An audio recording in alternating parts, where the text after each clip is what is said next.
So we're gonna work a little backwards on this chapter. Well, this section. I still don't know what our final looks like yet. However, I do know the matrices stuff will be on it. So we'll start there and work backwards towards systems of equations. Anyway, so we're gonna cover 6.1 and 6.2 today.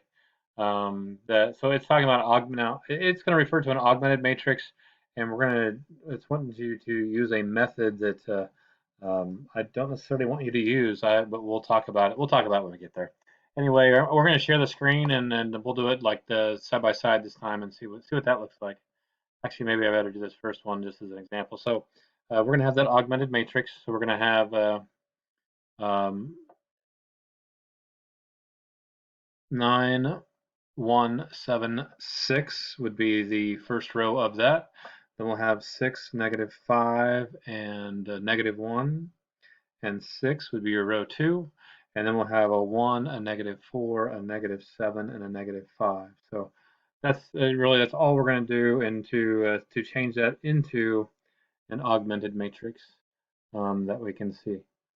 Okay, so I'm going to take a gamble that this records fine and just go on to number 2.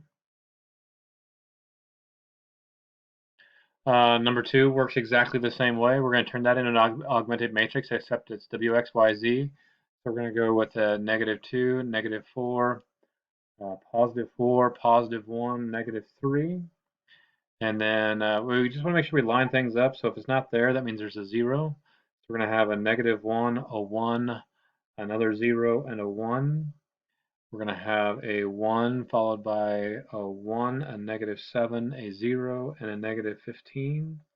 And then in the next row, we're going to have a -3, and a -4, and a 1, and a 0, and a -17. So that's where we end up at as far as creating an augmented matrix. There isn't a whole lot to that.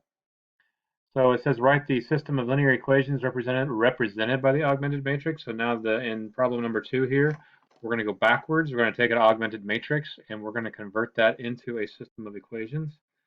So in number 3, it looks like this. I'm assuming x, y, and z. Yes, there's our variables. So we're going to have 5x. There's no y term. There's going to be plus 7z, and that's going to equal -11.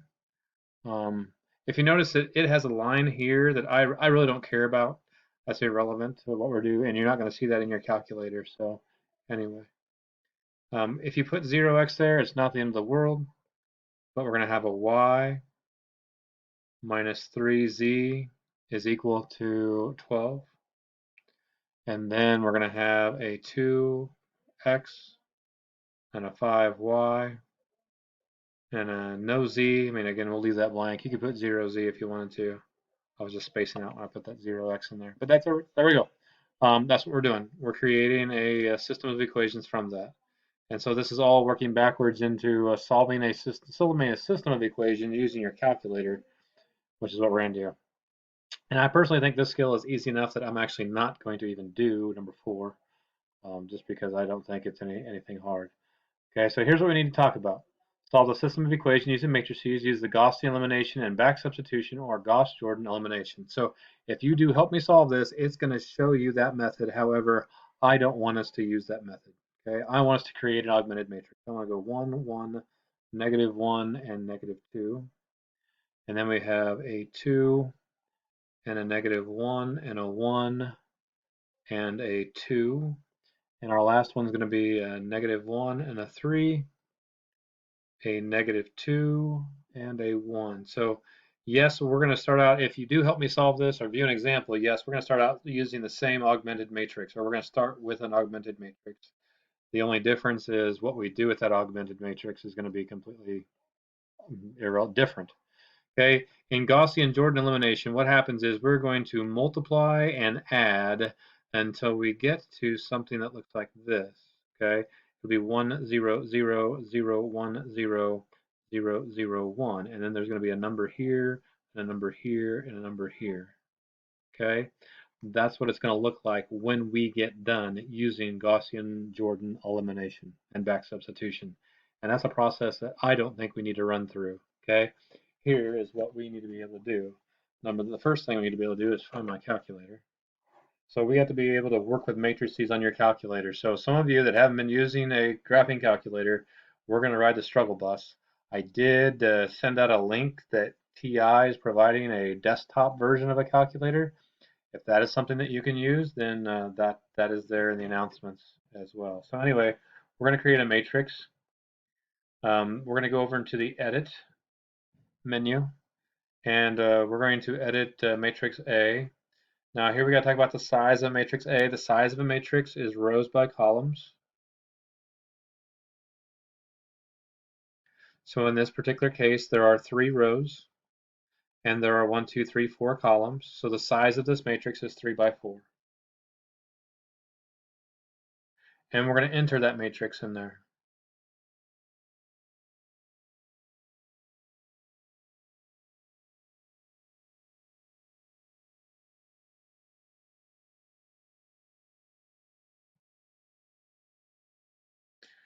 All right, and I hope I didn't enter anything horribly wrong, but that's our 3 by 4 matrix. Okay, so here's what we have to be able to do.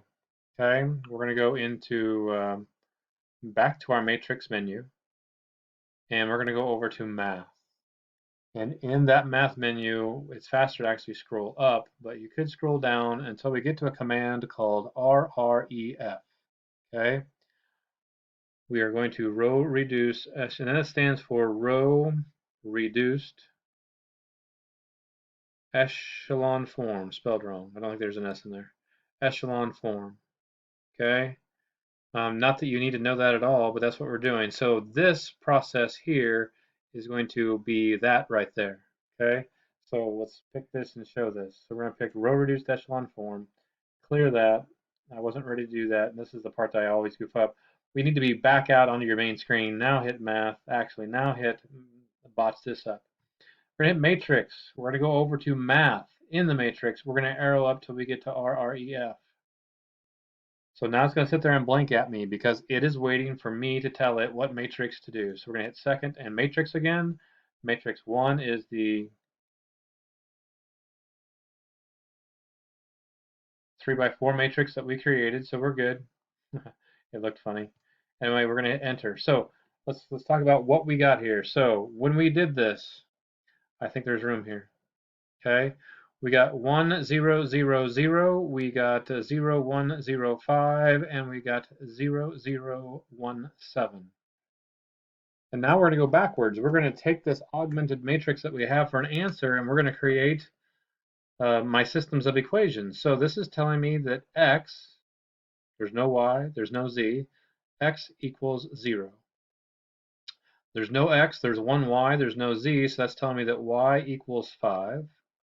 And that's telling me that z is equal to 7. And so we have solved that system of equations using matrices on our calculator. And so typically I don't show you this right off the bat, but because we're short on time and I want to get through these faster, I'm going to give you the tool to make it faster from the get-go, and we'll just leave it at that. Okay, so when we solve this, that solution set is, then we type in 0, 5, and 7.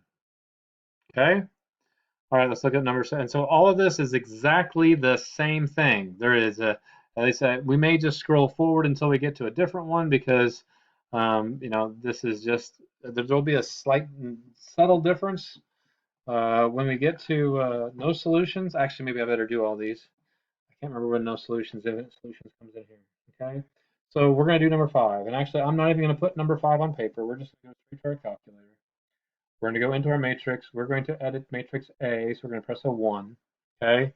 So again, we're going to go into our 3 by 4 matrix. It's roughly the same, and I'm just going to type this in. So we have 1, we have 4, we have 0, and we have 0. That's my top row. My next row is 1, 5, 1, and 1. Then we have a -3 and a -1 and a negative, oops, something didn't appreciate. I guess I got to hit enter. Okay, try again. -3, enter. -1, enter. -1, enter. 47. So we have entered my new matrix. Now this is the thing about your calculator. You don't actually have to hit matrix. Once you have run the RREF on matrix A, and I went in and I edited matrix A, all I have to do is hit the enter button, and it's going to give my new answers. So my answer here, it is telling me that x is equal to negative 16, y is equal to 4, and z is equal to negative 3.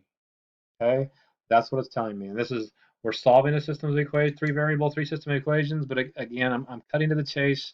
You know, in real life, you're going to have software that works for you. So why not use our calculator and have it work for us as well? Okay. Now there's going to be different nuances to that we've got to catch here in just a second. And I don't remember when they come up here. I don't think it's there because it doesn't give us no solution. Or so I'm just going to move on to this. Here we go. So this is giving me some options. So if we look at our answers, there's one solution, there's infinite solutions, and there's no solution. So what we have to do is we have to talk our way through sometimes. And again, this is because we did not cover systems of equations graphically first. Okay. If I am graphing two lines, these two lines, basically what we're finding is we're finding where two lines cross. Okay. In this case, there were three variables and three equations. And so that would be in free space where they're crossing at. This is going to be in two space. If two lines are parallel to each other, they have no solution. So if we were to try to solve this, we would get no solution. Or if we happen to have a system of equations where it was the same exact line, this one's going to have an infinite number of solutions. Okay, and what we have to do is we have to figure out what we're going to do different in each situation. Okay, so let's grab our calculator again. And again, we're just going to jump straight to it. We're just going to go in and change my matrix. And we're going to edit matrix A. And it's still a 3 by 4. And we're just going to enter matrix. So 5 and 12 and 1 and 17 and 2 and 5 and 2 and negative 2 and 1 and 2 and negative 3 and 8. Okay, so we have changed the matrix. We're going to go back, and again, same thing holds true. The last thing I told my calculator to do was RREF on matrix A. We're going to hit enter, and up comes our first example of something different. Okay, so do I have room at the bottom of this paper? Actually, this is an infinite solutions one. So this is an infinite solutions one, except it's in three space. Okay, so let's look at take a gander at my three equations. So if I had to write my three equations, okay. Oh, sorry, this is wrong. This is a no solution one. If I would get my head on straight, okay. Now, what is the clue? The clue in is this. We're going to look at this bottom row. If I were to change this bottom row into an equation, that bottom row would state that 0 equals 1. Now, does 0 equal 1? It does not. So therefore, this is my indicator that this particular problem has no solution. So I'm going to come over here and I'm going to mark bullet C. There is no solution, and that was because we ended up with this false statement, 0 equals 1 as my bottom equation. Okay? So that would mean I had parallel lines if I had two variables and two equations. Okay? After I botched that. Let's move on to number 9, see what we can do with it. So again, we're going to go into matrix. We're going to go over to edit. We're going to edit matrix 1. It's still 3 by 4 because all these are going to be 3 by 3s. So we have 4 and 11 and negative 16 and 12 and 2 and 7 and negative 10 and 2 and 1 and 2 and negative 3 and 5. Okay, again, we're going to quit. Again, because my calculator, I'm just going to tell it to redo it again. Now, this is pretty ugly because we've got some big old hairy looking fractions that we could go ahead and do in our head. However, if we hit the math button and we choose option 1 here, which is convert to fraction, we're going to convert to a fraction, and now it's going to put that answer out in fraction form. Okay, so this gives me my other type of answer. So let's again look at how it was different from the last one. On the last one, we had 0, 0, 0, 1, which indicated I had no solution. Well, this one's different. It has 0, 0, 0, 0. So this would have a statement of 0 equals 0. So that means there is an infinite number of solutions. Now, the issue here is infinite solutions is not going to be an answer choice. All right. I mean, it is. It says there are infinite solutions. However, we have to have something to go into variables. We have to write this in terms of z. Okay? So we're going to come over here. I'm going to write my first equation. My first equation is x minus 1/3 z equals 31/3. And then we have another equation that says y minus 4/3 z is equal to negative 8/3. Okay. Now, when we talk about an answer is in the form of x. It's an ordered triple, x, y, and z. And if you can see from the answer that I'm still hovering over, it wants something for x, it wants something for y. So I have to put something in the place of x, and I have to put something in the place of y. So that's where these equations come in. If I solve this for x, I'm going to add the 1/3 z over.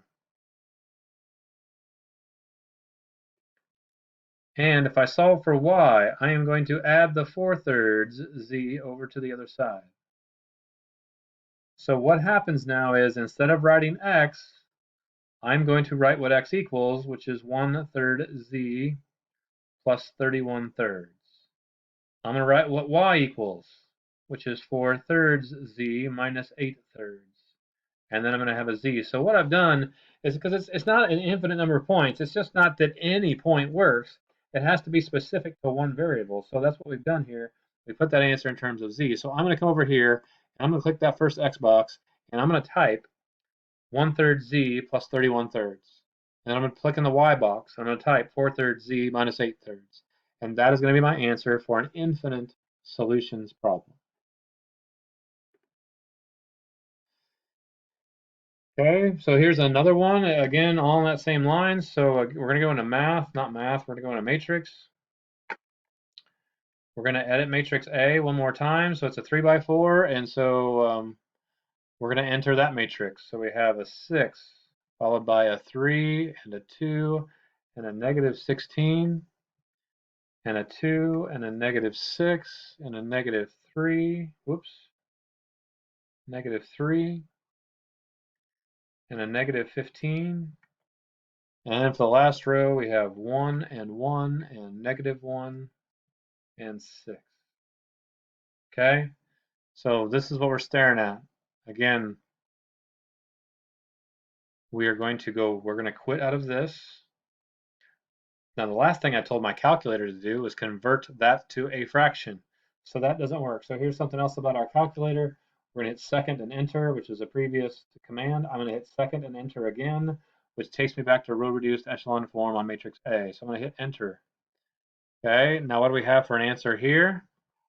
Here we have a definite specific answer. X equals negative 3. Y is equal to 4. Z is equal to negative 5. Okay, and that's the different types of answers that we can get here. Okay, same thing holds true for 11 and 12. I'm gonna let 12 be on your own. Okay, and you can work through that. I don't think it's too hard, but that's what 12 is. All right, so we're going to